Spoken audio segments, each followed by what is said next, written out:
Okay, so this is the third week, and today we'll be talking about genotype file filtering.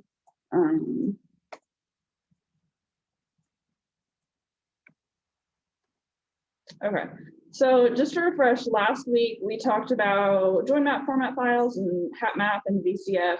And one of the main ideas was that we can convert segregation types into nucleotides to create a type of file that's accepted by a lot of programs. So just to start off, especially with HapMap files, sometimes it's useful to edit them just manually in Excel. I've listed a few functions, Excel functions that I use pretty frequently and that are helpful for reformatting this. And we'll take a look at what this looks like in Excel. But just before that, left and right, these two functions basically just extract text from the beginning of a cell or like the end of a cell. So if you have the full name, for example, for our population IDs, those are more than just the numbers, which we sometimes just use the numbers to record phenotypes. And then we can get the part of the information that we're more interested in. And match is a function that if you have two lists and you want to match up the orders of each of the lists, you can use the match function and then sort to order them exactly the same. The first one, left and right, which I'm going to show you what this looks like in Excel. Left and right just gets the leftmost text in a cell or the rightmost text in a cell. So in the text section, you put what cell it is. So like B3 or D1 or whatever. And then this number characters section, you can put 3 characters and then it'll give you the first 3 characters of a cell or the last 3 characters of a cell if you use right. The maximum up to 50. No, you can put 50 if you wanted to. And also using paste transpose is helpful for using the sort function in Excel if you have a row that you want to sort instead of a column. So I will open.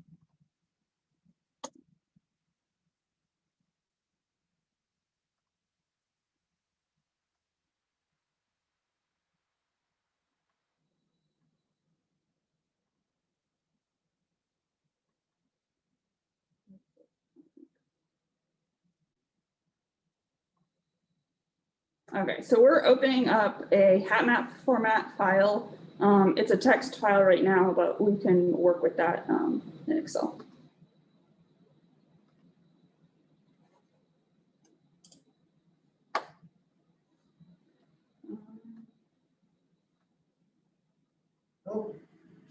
Yeah. Okay, so we're just going over some ways to manipulate HapMap format files specifically in Excel. I'll be going through and showing how, for example, what I'm going to do with this file is sort all the individuals to match up with a phenotype file that I have. And that's a common thing that I just do in Excel. So the paste transpose, we are interested in sorting these names. Can you guys see? Let me make this bigger. So like these are how the individuals in our populations are named coming out of genotyping for GBS and RAMP-seq. They'll have CBG and then a 05 or an 11, and that indicates the year it was planted in. And then NORCAV is our Norton-Bay Cabernet Sauvignon population. And then the number is the individual number, which we would find them labeled as in the field. And we have, for example, I have a phenotype file here. And usually in this data, we just have a number for the population. And I need to match the individuals that are in this file with the individuals that are in the genotype file. And so to do that, we need to sort this row, but we can't sort across the row. We have to sort down a column. So I will highlight all of those boxes. I'm just going to the ends. Here, there's nothing to the side. And then I'll copy it and I'll open a new tab and go up to the paste. And then this one with the arrows, it's labeled transpose, and it'll just flip it. So now all the individuals are here in the first column. And then I'll insert a couple rows or a couple columns to work with. And I need the list, the phenotyping list for the individuals. So I'll copy that and paste it. Oh, that's because and I'll just get them to line up. But we can't, the computer can't understand to match this name with this name because this has letters and numbers in the name. And so we'll use that. If we look at the name, all of the numbers are the three digits on the right. So we can use that right function and you do equal and then type in right. And if you can see, that's kind of small. Let's see if I can zoom in.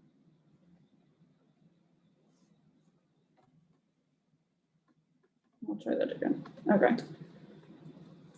We'll do right. And once you type the first part of the function, it'll tell you what you need. So I'll need what text I'm referring to next. And I'll refer to the text right in the E column right next to it. So I can fill down. And then the number of characters, the 3 numbers on the end are what we want. So I'll put 3 and it'll give us 001. What is 3? What is 3? It's the 3 digits. So Okay. if I do 5, it'll give me the AB from CAB. And right now we might think, oh, we only need 1 or 2 digits, but as we get into the hundreds, we'll need all 3 digits. So we just leave it that way. So I'll change this back to 3. And then another useful thing, when you're working with numbers, and right now Excel isn't recognizing it as a number, it's recognizing it as a character string because it's keeping these zeros on it. We can do this right and then +0, then it'll recognize it as a number. And it'll be the same as this column.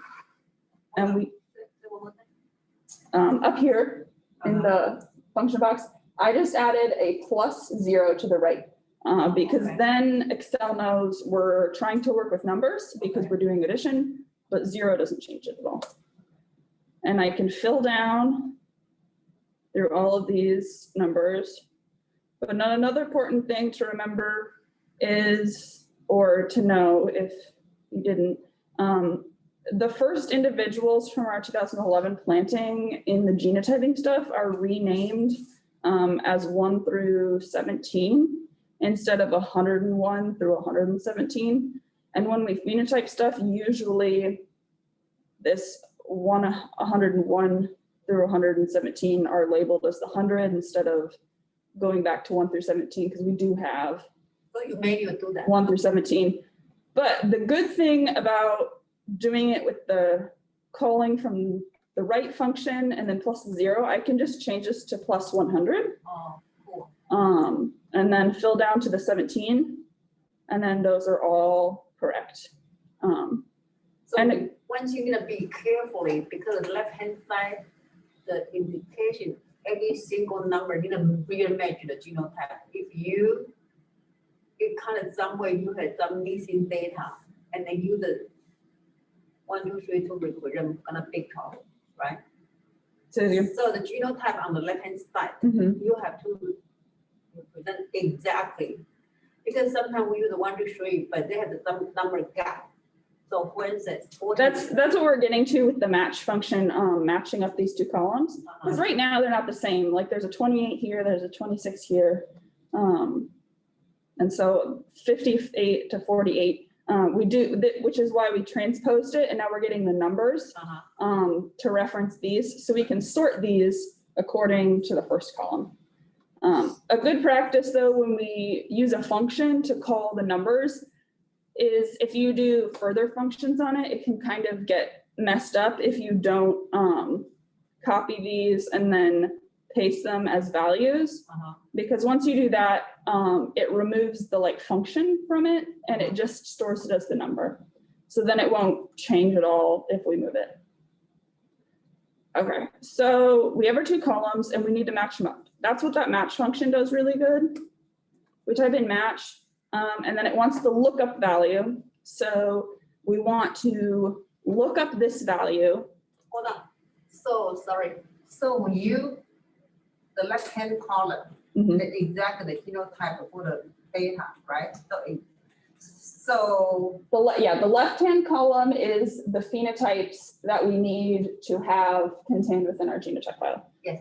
So now the next is, so when you reach the cell, the number is all okay. So because like for instance, in the down order, the number they are not exactly matched. No, that's what we're doing right now. We Yes. have to match them up because right now there's more genotypes than there are phenotypes. Yes. And we don't want the individuals in the genotype file that we don't have phenotypes for. So you try to use a match. Yeah, so we use this match function to only get the individuals which are in this list. Okay. And so we can type match. And this also tells you it returns the relative position of an item in an array that matches a specific value in a specified order. Basically what that means is the first number which you enter is the lookup value. We're trying to find where number 1 is in the lookup array or this list. So we highlight the whole list that we want to get the positions from. So these are lookup function. Kind of. So it's slightly different from the match and then lookup is slightly different. So we'll get D12 and we'll look it up in this list. And the match type, you can enter like -1, 0, and 1, I think, but basically you just always want to enter 0 because that means exact match. If you enter a 1 or if you don't put a value in there, it will get the position of the closest match, which is not what we want when we're trying to match the genotypes and phenotypes. So we enter and it tells us that number 1 is in the first position in this list, which doesn't tell us a lot since the first ones usually match up. But another important thing to do is if we're going to fill this down to all of them, but that looks like it's not working very well. That's because as we fill down, it also changes where the lookup array is, and we don't want the lookup array to shift down. So in the first one, it's important to put a $ in between the letters and numbers. And that just means the numbers shouldn't change as we fill down. You can also put $ in front of the column if you don't want the column to change. Could you put it in large? I'm trying to figure out how to. I mean, the column, wider column. Yeah. Is it possible? Yeah. You couldn't read the word from far. Okay, good, thank you. I hope. I don't think that made that any bigger, but- Okay, so we have, let's see if I can make. Oh, there, then that shows up better. Okay, so we have the equals match and we have the column that we're looking up and the value that we're looking up in the column that we want to find it in. We put the $ in to make sure the section, to fix the section, yeah. And then once we've done that, we can drag it down through all of the numbers. And we get the positions of these values in this list. And all of the NAs are the genotypes which are not found in the phenotype column. And so once we have this, we can again copy it and paste it as a value to make sure those numbers stay the same and don't change since they used to be a function. And we can highlight all of these numbers because now we have the order which these should be in to match this A column.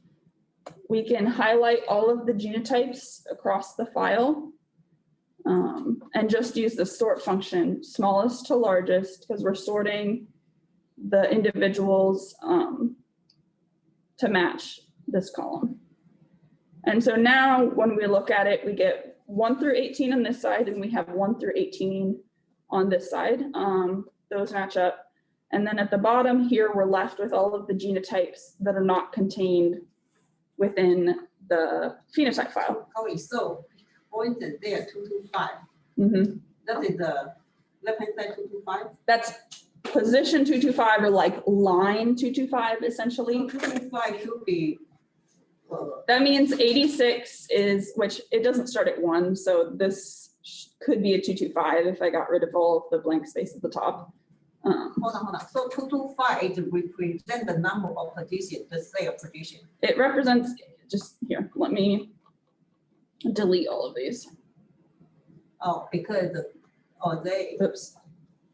they didn't count they didn't use the position. It doesn't use the row number. It just means like this would be 1 through. So if you go up in 225, you delete all the cell, it comes to 225. It should, yeah. So 225 is 286. Okay, so And they 225 is they 286. didn't use exactly. No, it doesn't use the row number in the program. It just uses the position within the array that you selected. Okay. Because we select a 01, it's number somewhere, not start from A cell 1 instead of 12. Yeah. So they counted from 12, 8. Yeah, they count 12 as 1 and go down. One thing you might notice that, which I've shifted it, but before even these list or the number of rows didn't quite match up between our phenotype file and our genotype file. And that's just because sometimes we collect phenotypes on individuals that we don't have all of the genotyping information. And you can sort that out when you go to match up the phenotypes with the genotypes. So at this point, not having the exact number between these two columns isn't critical. It's just important to have less genotypes than phenotypes. You shouldn't have more. That means you still have individuals in the genotype file that aren't contained in the phenotype file. And once we've done that, we can come and delete all of these columns because we've sorted everything. And we can once again select it all, copy it, open up a new sheet and paste transposed. And it looks exactly the same as when we started, but we've removed a lot of the individuals that we don't need. Do you guys have any questions on that stuff? So after you done sorting, you copy paste to it the original phenotypic data? No, I just copied it to a new sheet. I'm in the same file, and then you'll have to save. What I do is I save this as a new file and keep it as tabbed eliminated, and just change the name, and then you can save it. After you match the genotype to the phenotypic position, right? That's the position. So you copy the genotype data to a new page, so I can transpose it again so it's oriented the correct way. And then you don't need to do anything else regarding the phenotypes at this step because we want to do this before we do filtering or before we do like linkage map construction or anything. So right now currently genotypic data, it should be match the phenotypic data position. Essentially, yeah. Right? Yeah. So could you please go back original when you to this? No, I mean the one you or the very first one. Yes.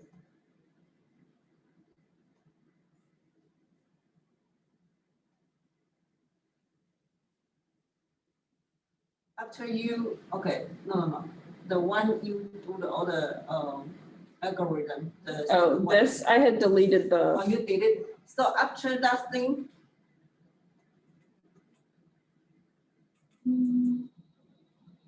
there, I'll put it back. okay, so here, Mhm. so when you copy, you delete all the, so right now you need the E column, Mhm. will they sort in corresponding to the first column? Yeah, here, I'll put those rows back in.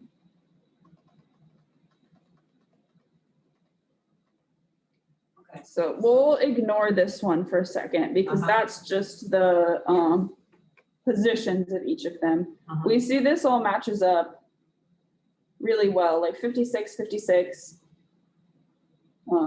Which we see a jump here, Yeah. but that's because one of these doesn't have a genotype. 62 doesn't have a genotype, but we have a phenotype, and we'll be able to remove that phenotype later when we go to do QTL analysis and match that stuff up with. But as long as we don't have more genotypes, then we have. I'm worried. So right now, because appearance 62, we don't have the genotype, Mhm. right?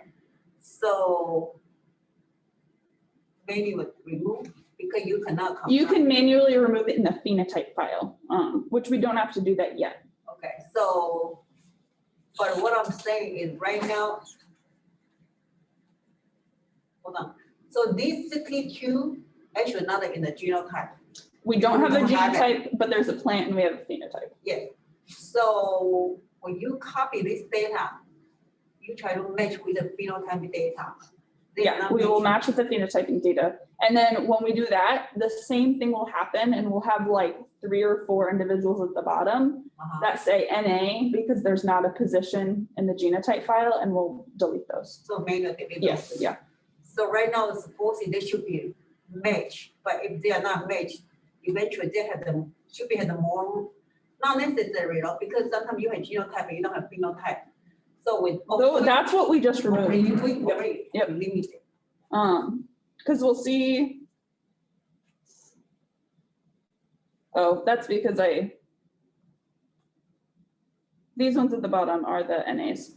So our genotype file now ends here at this 286.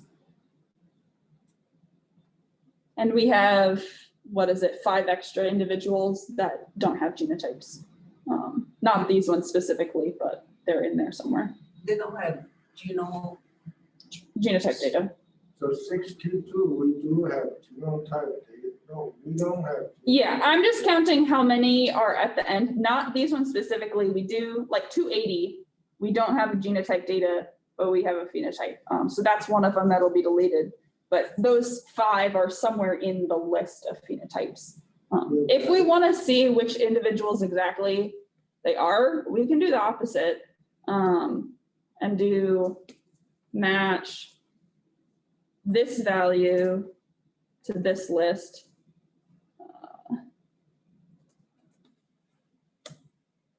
I need to get rid of the ones at the bottom here.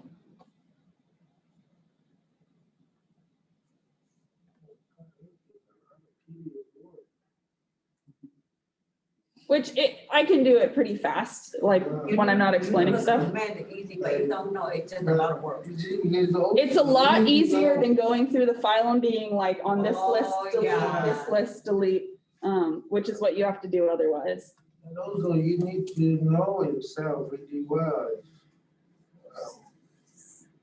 It's only by 62, we do not have the genotype. Down the bottom, as you see, the 62 pop out, right? Say that again. So Oh, yeah. just now we do have 62, right? So I did the reciprocal here. Right. So 62 is not in this list. That's the first one. Right. Oh. And then You can one or the other way too. Yeah. 263 263 is not in the genotype file, 266 is not in the genotype file, 277 and 280. Those would be our 6 that aren't in there. But that's how you do that in Excel. It's a lot easier than doing it manually. This thing you have to know what you're doing, otherwise you may screw up the whole thing. Especially if one or the other missing, then if you didn't make it well, it could be screw up the whole population. Which, that's why I like using functions, because the computer is not gonna mismatch something. Yeah. It's really easy to mismatch It should be something. much when you're just looking at it. than human being for sure. It's so easy to make that. Yeah. But this is the best way that I've found to remove individuals. So after you sorting them out, you copy into the new page. I copy it into a new page, yeah, and then I'll save it as a text file. But the thing with text files, like this says that you can't save multiple sheets as a text file. So the sheet that you want to save should be open when you go to do that. And just click OK and it saves that. And then I'll click not save there. And then I can open. I can open that file that I was just working in. I had labeled it version 2, and we'll do that again, and it opens and we just have the one tab. And this is our file with the correct genotypes. So that's Excel. Let's see. What do we have next? We can also use TASSEL to do other types of filtering. So just to start off, opening files, there's 2 different ways to open files in TASSEL. If you have a file that is all correctly named, like the extension is correct and everything, you can just go to File, Open, and I'll open TASSEL in a little bit to show some of this stuff. And if it's not named correctly, and what I say when I mean named correctly is like HapMap files, they might be formatted correctly, like within the file, but if they're not named like name.hmp.txt, TASSEL won't recognize it as a HapMap file if it's just named like markerfile.txt. You can still open it, but you have to go to File, Open As, and then select what format it is, such as HapMap. And this is what that looks like. You'll click to browse, or no, that's the save as, but it'll look similar to that. And then for saving files is pretty simple. You just select the data file or the data set that you want to save, and then you click File, Save As. You browse to where you want to save it to. You click Browse and it'll show you like all the folders and such in your computer. And you'll set the name and then select the desired format here. In the example, it's a HapMap format. And that's useful for converting between the HapMap and VCF files. So talking about filtering taxa, and taxa is what TASSEL uses to refer to the individuals. So like Norton by Cab 1 through 20 or whatever, those, we call those taxa in TASSEL. And you access the taxa filtering by going to Filter and then Filter Genotype Table Taxa. Let me show you what I'm referring to. So in TASSEL, you have these, again, that's kind of small, sorry. You have across the top these labels and it says File, Data, Impute, Filter, and then some others. When we're doing filtering, we want to open up the filter one, and then it's Filter Genotype Table Taxa.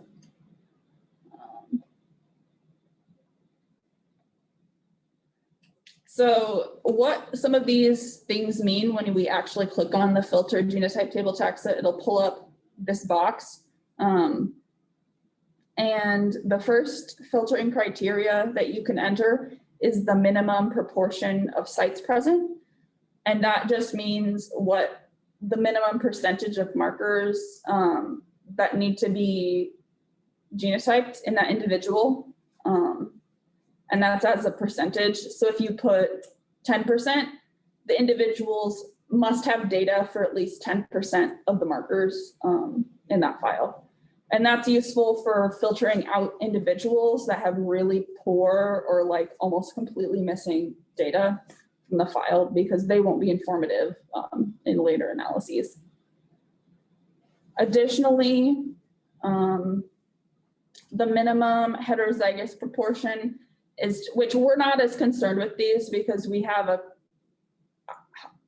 cross-pollinating population. So there's always going to be heterozygous sites for an individual, even if there's something else going on. But also the taxa list is a good way if we've done the individual filtering in Excel one time already, but we need to apply that list of individuals to a new file.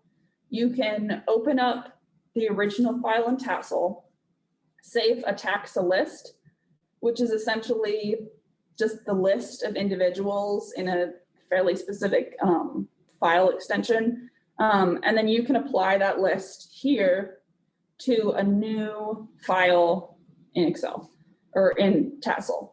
So the minimum proportional is only what's normal percentage? I like to put at least 50%. 50, should be higher, right? Yeah, like for GBS, we can do, 80, 90? but here's the thing. Okay, you're thinking 80, 90. That's what we apply to the markers. But the individuals, we want to keep individuals if we can. So I allow like a lower percentage of sites missing. So you do 50? Yeah, usually I use 50. So you mean that the percentage they are the. So if we have a file that has 5 individuals and 100 markers, if an individual is genotyped for only 40 of those markers, a filtering percentage of 50 would eliminate the individual that only has 40 markers genotyped. So you will keep at least 50 of that. Yeah. So this is per genotype, not per. Yeah, Not per per marker. individual, not Per per marker. individual marker. Okay, I was going to show you what I meant. Okay, so we open TASSEL. Let me delete this stuff.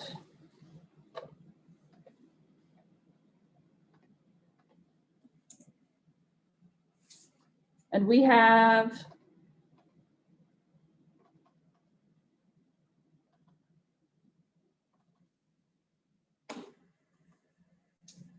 our files that we're working with. We had opened our RampSeq data before. That's the file that we were looking at in Excel. So that's this file.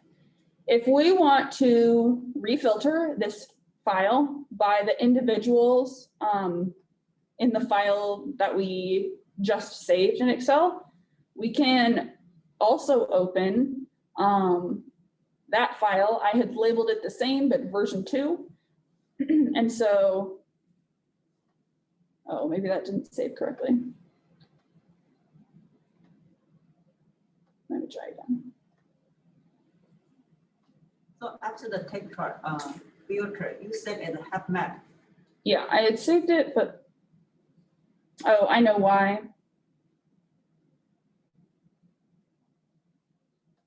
Okay, that, I didn't save that file correctly, but we can still do this with a different one. I'll open up a file that I've been working with in our cold hardy data. So imagine this is the file that we just filtered in Excel. In this file, there's only, I don't think I can zoom this in at all.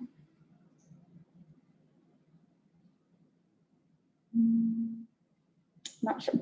Okay, but when I say the left pane, this is what I'm referring to. It tells us a lot of good information. Right here, there's the number of taxa, which means there's 217 individuals in this file. But in our first file, there's 243 individuals. If we want to filter the individuals in this file to include only the individuals in this other file, we can select this file with less individuals, 217, come to this data tab and click get taxa list. And then this is just a list of all of the individuals that's in that file. We can save this list as, I'm just gonna go to my folder. So this is the folder I want to be in and this is what saving a file in general looks like. We'll navigate to the folder you want to save it in and then type in a file name. So this is taxa list. And I'll just label it as that. And What's the format here? the format is a taxa list because that's what we're saving right now. And this, what we see on the screen, this is a taxa list. It just has the names of all the individuals. And I'll show you in a minute, if I save that and I open up the folder that we were working in,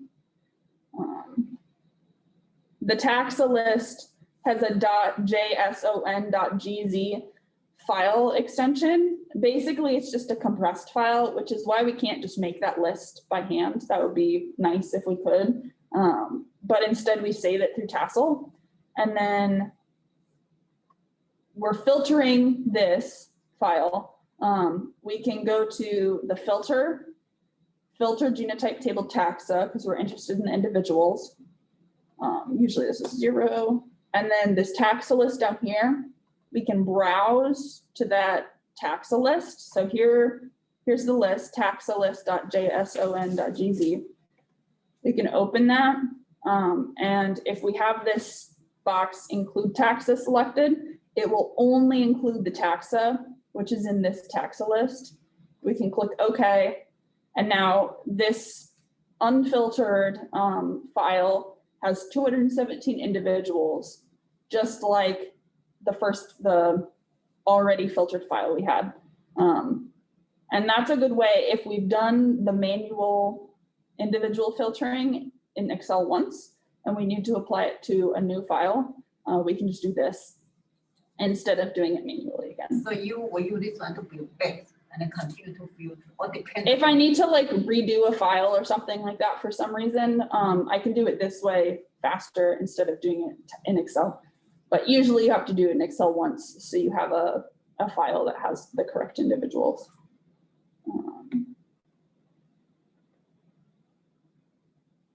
Okay, so we got through this slide. And then that was filtering the individuals. What's a little more important is filtering the markers, especially for like GBS data. We need to get a much lower marker number than what we start out with. Some of the options for filtering, let me move this, and filtering markers is access to that same filtering tab, but we do filter genotype table sites instead of table taxa. The first option for filtering, and this is what the filtering table looks like for the markers. The first one is the site minimum count. And that's similar to the % missing taxa, except for sites, it doesn't use a %, it uses just a straight number. So usually what I do is if we have 120 or 142 individuals in that list, and we want 50%, or if we want 90% site coverage, I take the 242 times 90% and put that number in here for the minimum site count. Additionally, the next one is the site minimum allele frequency, or minor allele frequency. And that's we talked about this a little bit last week, but when I say minor allele, that means the second most common allele in all of the genotypes. And this filter will select the proportion of is used to select the proportion of haplotypes which are acceptable for the minor allele. And so like a minor allele frequency of like less than 10, which 10 is a pretty common threshold to put in here. It means like that is used because if the second allele, it has less than 10% presence in all those genotypes, it's probably pretty likely that it's an error or there's some really severe segregation distortion going on. So that filter can be used to eliminate those. The site maximum allele frequency, that's the next one. that's the proportion of the haplotypes that are the major allele or the most common allele. And so kind of for reference, if it's a biallelic site, if there's only 2 alleles segregating, the maximum allele frequency will always be equal to like 1 minus the minor allele frequency, since if there's only 2 markers, the minor allele plus the major allele will have to equal 1 or like 100%, since they're both frequencies. So you need to exactly match equal 1. You don't need to match them for this, but a lot of times it's not really useful, especially in GBS data, since there's just 2 markers. You don't need to change the maximum allele frequency, because if you change the minimum or the minor allele frequency to 0.1, then that will also filter the sites that have a major allele frequency of more than 90%. So you don't need to exactly change to 0.9. No, you don't have to, especially for GBS data. Sometimes if you want to do some really weird filtering to like multi-allelic sites, you could maybe change the maximum allele frequency, but usually most of the allele frequency filtering can be accomplished with the minor. So you put the 1.0 always there. Yeah, I usually leave that. The MF only. Yeah, I usually just use that. They still work, because as long as they filter those minor, then they also. Because this filters the whole marker, it doesn't just filter like the genotypes out, since we're working in the marker filtering. So the next 2 are heterozygous proportions. The first one is the minimum heterozygous proportion, and that means the minimum percentage of the sites or the markers which must be heterozygous. So if we had, say, the Norton parent was homozygous for A, so it's AA, and Cabernet Sauvignon is homozygous for AC, or for, sorry, CC, we have all of the progeny should be AC. If we want to filter, that's the example for the next one, the maximum heterozygous proportion. For the minimum heterozygous proportion, an example would be if we have like the parents are both homozygous for the same, so Norton's AA and Cabernet Sauvignon's AA, all of the progeny will be homozygous and there won't be any heterozygous individuals. If we want to remove that marker, we could set a heterozygous proportion at like 0.1 or something. And it would remove that marker from the list, since it's not informative and it doesn't have any heterozygous proportions. And that's usually the purpose of a minimum heterozygous proportion. It can filter out like monomorphic sites. What is it, 20%? Is it 20%? What, I mean? I just use 10% in this example. You can set it higher, but if we think about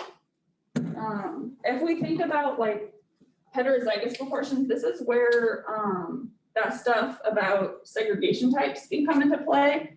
If we have like a biallelic site, so you have LL by LM, and we think about what the percentages should be for the progeny population, like it'd be LL and all of the 2 LM, 2 homozygous genotypes and 2 heterozygous genotypes per like 4. So that would be, sorry, this is a bad marker, like 50% heterozygous and 50% homozygous. If we set the filtering to like 40% for this, we could remove sites that have like a bad segregation distortion for this marker. But a lot of times we're working with more than just one marker type. So for like GBS, we can do some of this stuff, and that's mainly the data set, which a lot of this more complicated filtering can be applied. Because these percentages would be true for the LM, LL, and the NN and P. I think HK would be, sorry, this is not bad. HK would still be 50% heterozygous, because we'd have 1 HH, 1 KK, and then 2 HK and HK. And so we could use like a 40% heterozygous proportion filtering if we wanted to filter out individuals that didn't have sufficient heterozygous individuals.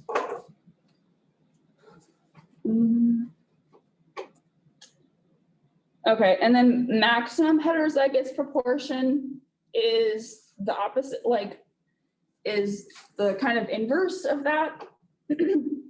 And so it's just the maximum number of the sites or markers that need to be heterozygous or be filtered out. And the example, like if Norton cross Cab was like AA crossed with CC, all of the progeny would be heterozygous.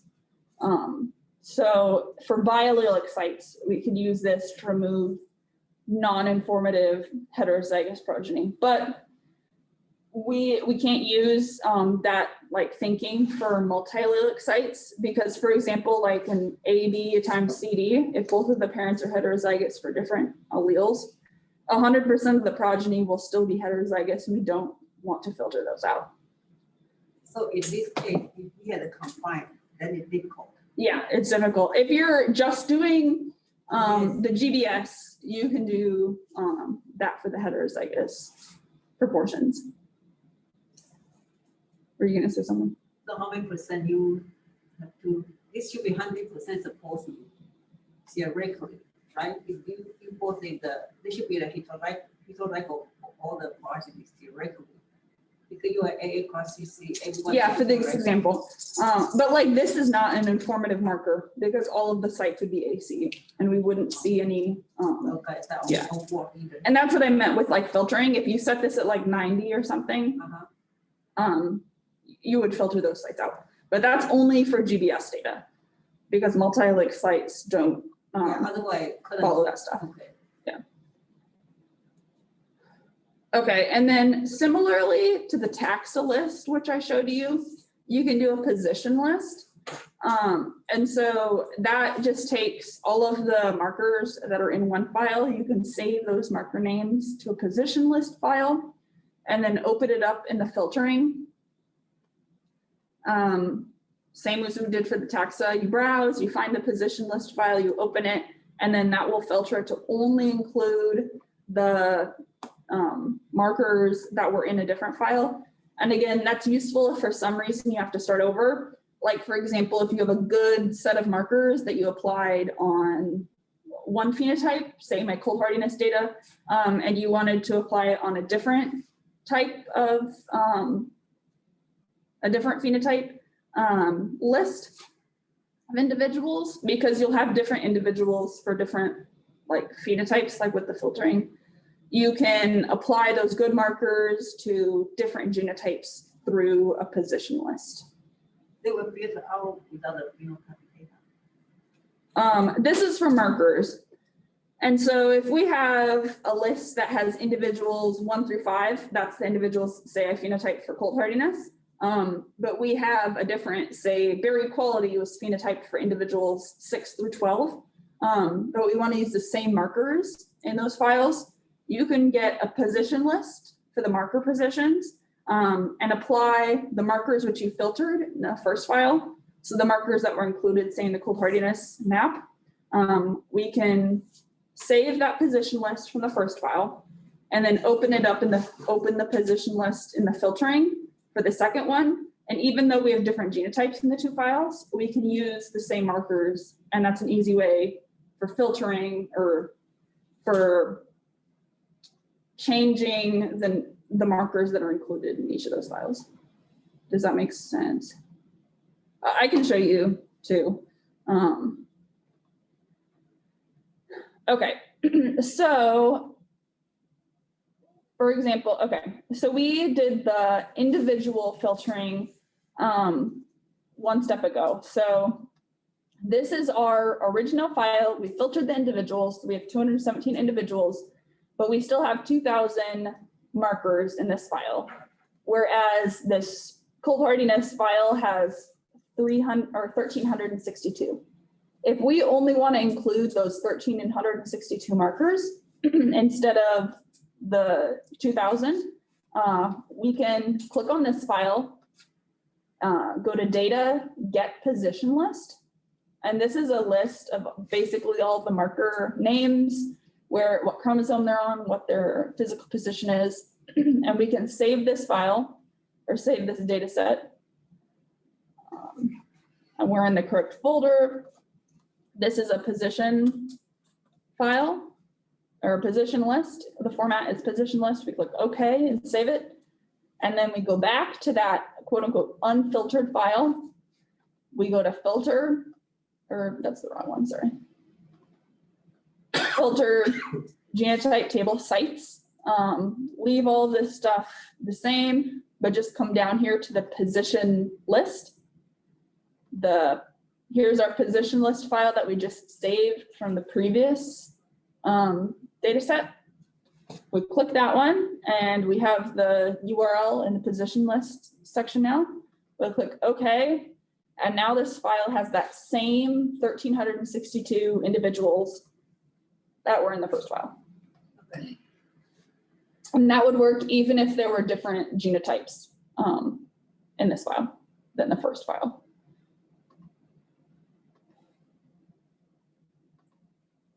Okay, we made it through that stuff.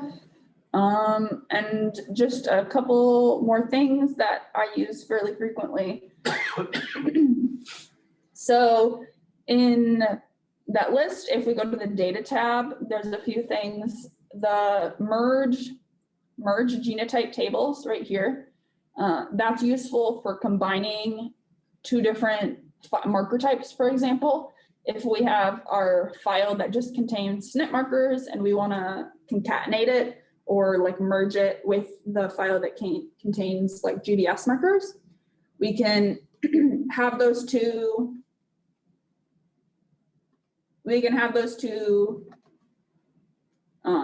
So if we say here would be, this is our SNP file and this is our RAMP-seq file. If we select both of those, see how they're both highlighted, and then go to data, merge genotype tables, it'll combine them. So now it has like 1,764 instead of the 1,300, and this one was 400.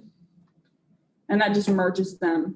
But in order to merge the individuals, the names have to be exactly the same in the two files, which I think in most of our genotype files now that they should be the same.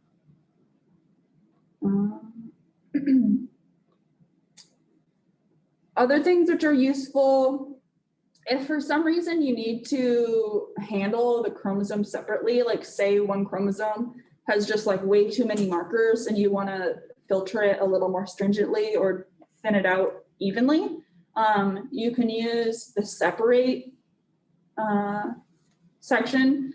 If you click that, it'll separate the single file into technically 20 different data sets for chromosomes 0 through 19. Oh, because the data, they already have the 0 to 19. Yeah. So they recognize those numbers. They will depend on the chromosome position. Yeah, and it'll separate them. Like for example, a lot of times chromosome 18 has way too many markers. It'll have like 400 markers or something when I apply to the same filtering steps to everything. And that comes into the last one that I've done, this thin sites by position. If you've done all of your like quality filtering and you just need less markers, this thin sites by position will evenly remove markers. You can set it at like 100 kilobase pairs, and it'll make sure that there's 100 kilobase pairs between each of the markers that are kept in that data set. And you might do that just to chromosome 18 to make sure it has a more similar number of markers compared to the other chromosomes. When you try to see the size, so if you use every individual, what kind of criteria you would do for one? The thin sites by position is just based on physical positions. So it'll automatically do it. So if you type in there 100 KB, if there's 3 markers and one of them's at 0, one of them's at 100, and there's one at like 200 or 10, it'll even take the one that has 10 out and just leave those 0 and the 100. So like even out, but yeah, it'll do it evenly. So it's kind of not a it's beyond our field control. When you select the thing. Yeah, this is indiscriminate. So like if you have specific markers that you want to include, this is not the thing to use for that purpose. This mainly for like GDS, if you just have way too many markers. You can avoid see this them. thing, the previous, you say you are thin, you use this one to thin or use the, I used it to thin on my berry quality map. yeah, Um. so use this function to thin the, but, But that's another reason why you might want to like separate, like sometimes chromosome 2, for example, it doesn't have a lot of markers sometimes. You might not want to thin it at all, but you might want to thin chromosome 18. So you'd separate them by chromosomes, apply the thin sites by position just to 18. And then you can use this merge genotype tables for that purpose too, to combine them back together for all of the so when chromosomes. you separate then, did they pop up on the 20 file or what exactly, when you output, after you separation them? And the. They stay in the left-hand pane. I'll show you what that does. Okay, so RAMP-seq data is what this data set is. We click separate. And now this looks funny because this is 0, so there's not very many markers. But if we go to, this is chromosome 1, it saves them all as separate data sets. So we have 1, 2, 3, 4, 5 through 19 here at the bottom. Oh, so individual. Yeah. So you actually click one needed to thin and then. Yeah, there was. so I could click on which RAMP-seq, we don't need to do this on because we don't have too many markers. Say if we wanted to filter 18 thin sites by position, which this won't just save it in the pane, it saves it externally and then you have to open it again. You need an output file? Yeah, so I'll put like RAMP-seq chromosome, this is 18 or 18. So in the head map again. Yeah, it'll save it as, I think, a hap map. And then the minimum distance, since these aren't like super close together, let's put something like really high, like 5,000 K, which this is all in KB. Oh no, this is in base pair. So you have to put the appropriate numbers. If they pay another KB. Yeah. Okay.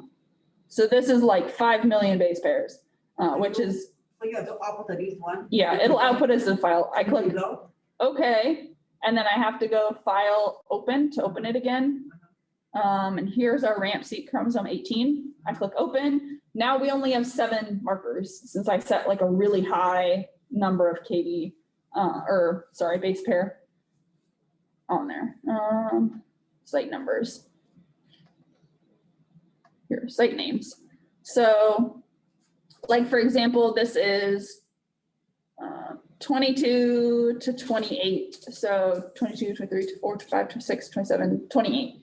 So there wasn't a perfect distance, but it's pretty close, 6 million between these 2 markers right here, for example. This image is all marker or chromosome or one only? It's everything, right? This is just 18 since we separated them No range.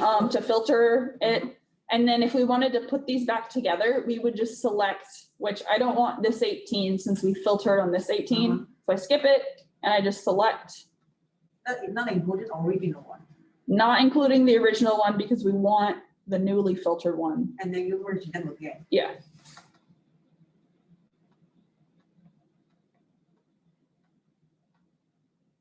That's 0. Data, merge genotype tables. And now we have a merged genotype tables that once again has 0, 1, 2, 3 through 18, 19. But now 18 has 7 sites since we, for some reason, wanted to filter it really, or thin it a lot. Which again, for GBS or for GDS is mainly what we use that on. This is RAMP-seq data, so it looks a little funny. Let's see what else. So this is pretty powerful. This more like a, they use, it's more like a use our code and they do the almost identical work, just more easier. Yeah, it just has a graphic user interface, which makes it easier for a lot of people. So we don't have to write a command line and Mhm. in order function this much easier. Okay, so I thought maybe we could do a few examples for filtering. And so sometimes if you want to get really specific with your filtering, you can filter the parents first and then use a position list to apply that to the whole data set. But if we want to think about some of what our minor allele frequency and heterozygous proportional, that stuff means, this might be a good exercise for that. So, for example, if we want to filter the taxa to only include the parents, do you guys have any? Let me open that up. So we're talking about taxa. So we'd go to filter genotype table taxa. Oh, I guess I didn't show you this. So I'll do this first. You can also go to select and then make a taxa list manually by selecting what individuals. You can click add like this, and do that way. So I'll do this first one. We can use this to go down to the bottom and just select Cabernet Sauvignon and Norton. We'll click add, and we want to capture the individuals which are in the selected box. I'll click OK, and now we just have Norton and Cabernet Sauvignon. And so for this, okay, if we want to filter the markers to include only markers that have both of the parents' genotypes we're filtering the sites. Do you guys know how we would do that? What section we would use to filter to have both of the parents genotyped for all markers?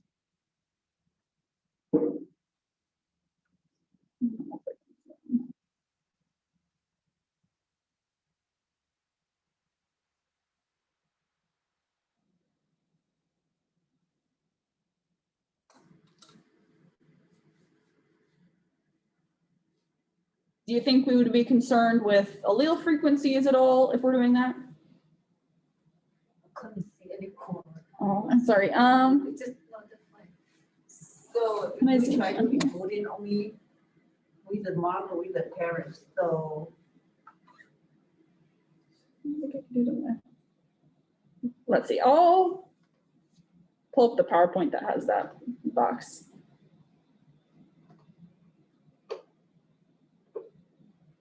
Okay. So this is what it looks like in TASSEL 2. If we only want to include the individuals that have parent genotypes, what box do you think we would use?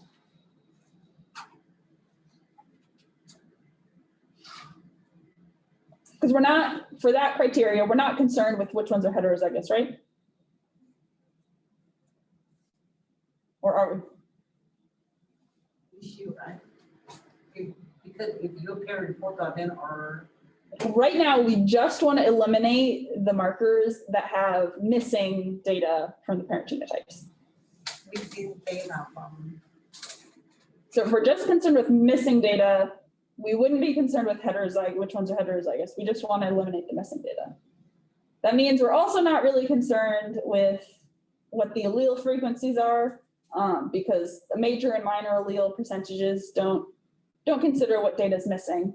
We just want to use this, where's my cursor? Site minimum count, because this is how many markers have been genotyped for that individual.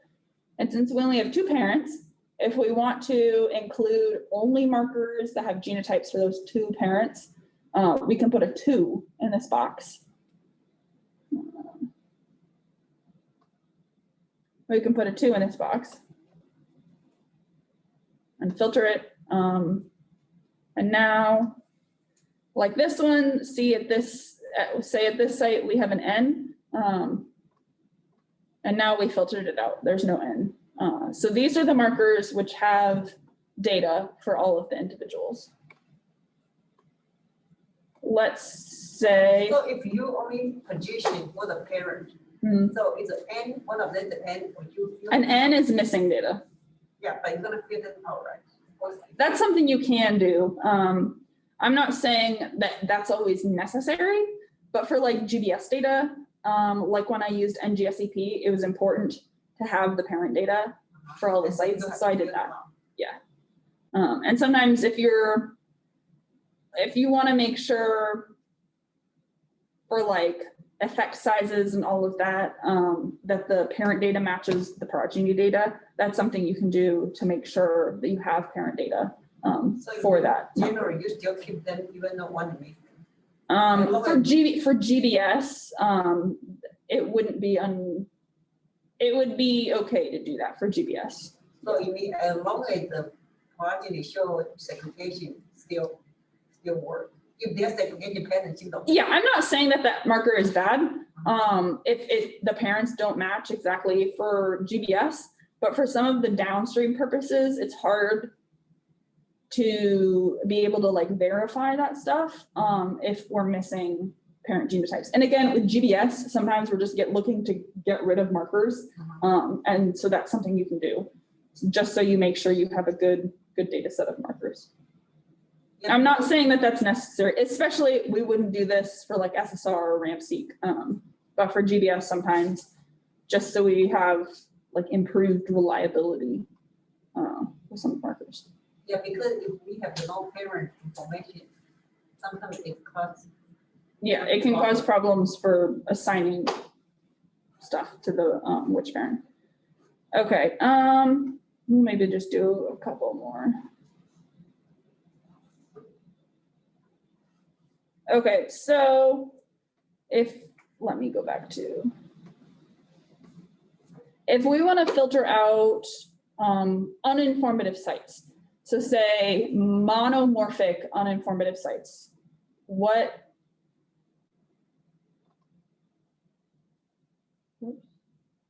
which one of these boxes?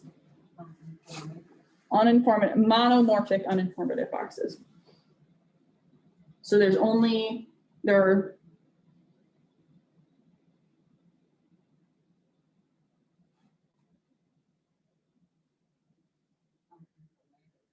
So what I mean is you minor, it won't be good. If there are too many. that is the way to think about it, because I said monomorphic. So that means there's only like one allele segregating.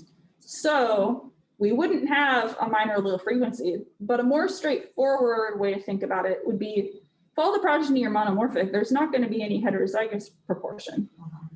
So we could set the minimum heterozygous proportion to pretty much any number. If we're just looking to get rid of monomorphic, you could put 0.1 or 0.5, whatever you want. And that would remove all of the individuals that are monomorphic. And so, for example, in the parent data that we're looking at, if we have a site that doesn't have any heterozygous individuals in the parents, that would mean that not necessarily that there's 100% of one allele, but rather we could have the two different. So like in the example of another uninformative type of marker, if the Norton was homozygous for A and Cabernet Sauvignon was homozygous for C, which would be like this position. Sorry, that's not very big. If we wanted to filter that out, because theoretically the progeny would all be heterozygous AC, we could apply the minimum heterozygous proportion and remove those sites. So you can go. So we'll put 1 in the minimum heterozygous proportion and remove it. And so now, if we look at the alleles, the only ones that have 50-50 are ones that are heterozygous for the two sites. And that's another thing that can get rid of markers that are uninformative in the parents. I don't know if we need to do more of these. And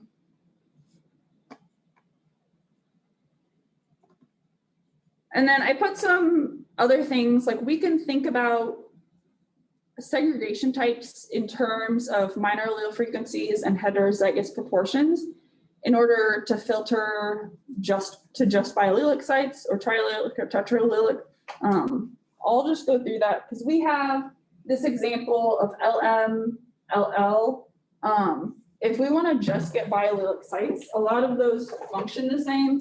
So the NMP would look just like this with 50% homozygous, 50% heterozygous. So we could use, once again, that number for the minimum heterozygous proportion. But if we want to think about this in terms of allele frequencies, we look at each of these alleles separately within the genotypes, so the haplotypes. We would have 1, 2, 3, 4, 5, 6.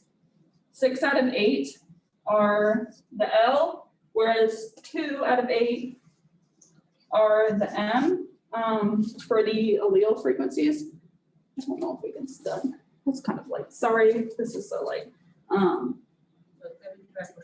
So yeah, the L would be 75% for the allele frequency, and the M would be 25% for the allele frequency.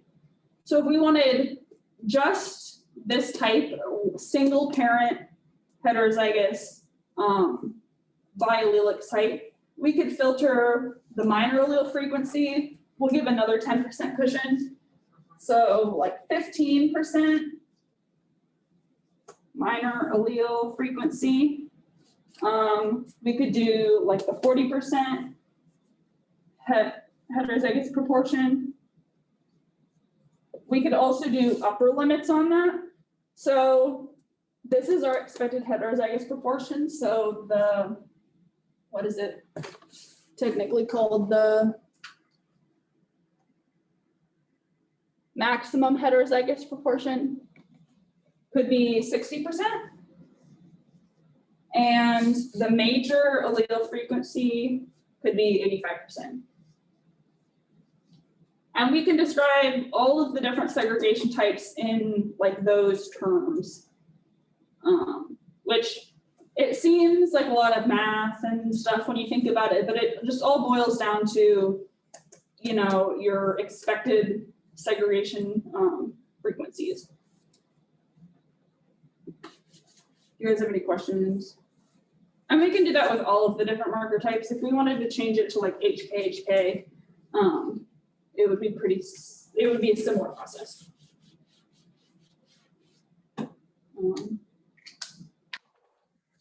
Every single genotype in the whole population, if you go through that, every single one will be almost identical. And the thing is with this, there might be some markers that are this segregation type that are outside of these percentages.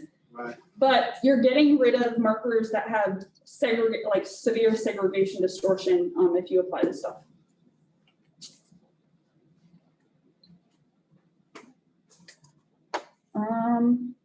I think that's probably enough for today. Next week, we're going to start getting into some LetMap stuff for linkage mapping. So I do have a few readings or suggested readings for next week if you're unfamiliar with linkage mapping. And I'll put these in the Google Drive. These two, the Colored et al. Section 2 on linkage mapping is good to read. And the book chapter, Vizuli et al. Section 7.3 through 7.33 is also on language mapping. Those are good for reference if you're new to those concepts. Additionally, if you really want to know a lot about the LetMap 3 program, the LetMap 3 paper will also be in there. And that's good reading if you'll be using the software eventually. Okay, any more questions? This one is a little bit more difficult to comprehend. Right? We don't do. This really hands-on to it. Otherwise, you know, it's need a real intensive hand-on. So. And some of this stuff, especially for like ramp-seq data, it will be unnecessary to do the more complicated things. Stuff like filtering out unacceptable levels of missing data. So the minimum site count or site minimum count and for the individuals. And then you can just put like a 0.1 minor allele frequency and call it a day. Most people use that number. Typically, if you see your paper, they pretty much apply the number. But it's good to understand like what these things mean, if you're using them. And how, like, if you need to do other filtering for some purpose, then you've at least been introduced to it.